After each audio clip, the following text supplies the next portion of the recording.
ఓ కూలి పని చేసుకునే అతనికి ఈ సమాజం ఎంత విలువిస్తోంది? కానీ భారత ప్రభుత్వం పద్మశ్రీ ఇచ్చి సత్కరించిందంటే తెలుసుకోవాల్సింది చాలా ఉంటుంది కదండీ! అంటే మనం మంచి ఇన్‌స్పైరింగ్ స్టోరీస్ చెప్పుకుంటున్నాం కదా! శరభేశ్వర్ బసుమతారి అస్సాం చిరాక్ జిల్లా అండి. అత్యంత పేద కుటుంబం. ఇప్పుడు కథ కాదు ఇది, గుర్తుంచుకోండి. 40 ఏళ్ల కిందటి కథ. అంటే ఈరోజు అతను లక్షలు లక్షలు సంపాదిస్తున్నాడు. ఏది పట్టుకుంటే అది బంగారం అవుతోంది.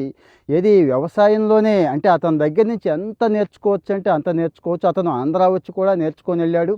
ఆ విషయాలన్నీ చెప్తున్నాను. డీటెయిల్డ్ వీడియో యూట్యూబ్‌లో ఇచ్చేసాను. అక్కడికి వెళ్లి చూడండి. సరే, ఈ శరభేశ్వర్ బసుమతారి 8 మంది సంతానంలో ఒకడు.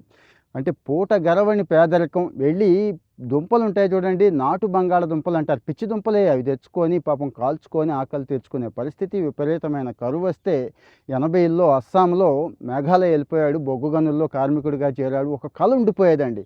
నేను కూడా రైతు అవ్వాలి. కనీసం 1 ఎకరం 2 ఎకరాలకి రైతు అవ్వాలి. కౌలైనా తీసుకోవాలి అనుకోని. అయితే అక్కడ బొగ్గు గనుల్లో పనిచేసి వచ్చాడు. 90 టైం కల్లా అస్సాంలో ఒక మంచి రెవల్యూషన్ వచ్చింది. స్థానికులకి పొలాలు లేవు అంటే అడవులు కొట్టుకొని సాగు చేసుకోమంది.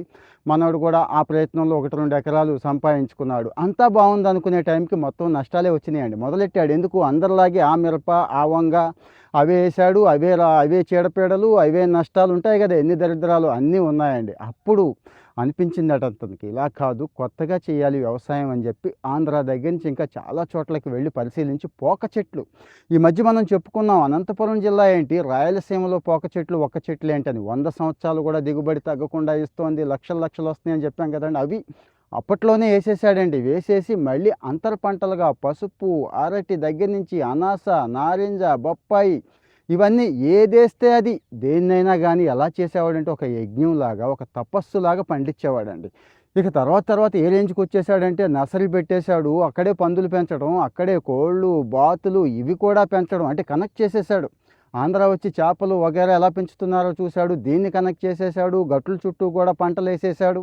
ఈరోజు 10 ఎకరాలు కొని మళ్ళీ ఇంకో 15 ఎకరాలు తీసుకొని మొత్తం ఒక క్షేత్రం అండి. అంటే ఎలా ఉంటుందంటే ఒక సైంటిఫిక్ స్టడీ కోసం శాస్త్రవేత్తల దగ్గర నుంచి ఐఏఎస్ ఆఫీసర్ల దగ్గర నుంచి అస్సాంలో ఎంతోమంది వెళ్ళి అతని దగ్గరికి వెళ్ళి నేర్చుకుంటున్నారు. జస్టు మోకాళ్ళ దాకా ఒక గళ్ళ లుంగీను మాసిపోయిన బనీన్ వేసుకొని ఉంటాడు. ఇంకా ఇక్కడ చూపిస్తున్నాను చూడండి ఆయన్ని. సో అంటే ప్యాషన్ అండి. మనం వ్యవసాయంలో నష్టాలు వస్తున్నవి అంటున్నాము. మరి అతనికి ఎందుకు రావటం లేదు అంటే ఒక ఎగ్జాంపుల్ చూపించాడు కాబట్టి అతనికి గవర్నమెంటు పద్మశ్రీ ఇచ్చింది. మీకు ఇలాంటి స్టోరీలు ఎలా అనిపిస్తోంది? బాగుందండి చెప్పండి అంటే అందరూ అంటే ఇంత ఇన్స్పైర్ చేసే పద్మశ్రీల గురించే కాదు, గొప్పవాళ్ళ గురించి చెప్పుకుంటూ ఉందామండి. నాకు కూడా చాలా ఇంట్రెస్ట్. ఉపయోగపడతాయి కదా లైఫ్లో, మనకి మన బిడ్డలకి ఫ్రెండ్స్కి కూడా ఉపయోగపడతాయి కదండి. అందుకు కామెంట్లో మీ ఒపీనియన్ చెప్పండి. ఫాలో అవుతూ ఉండండి.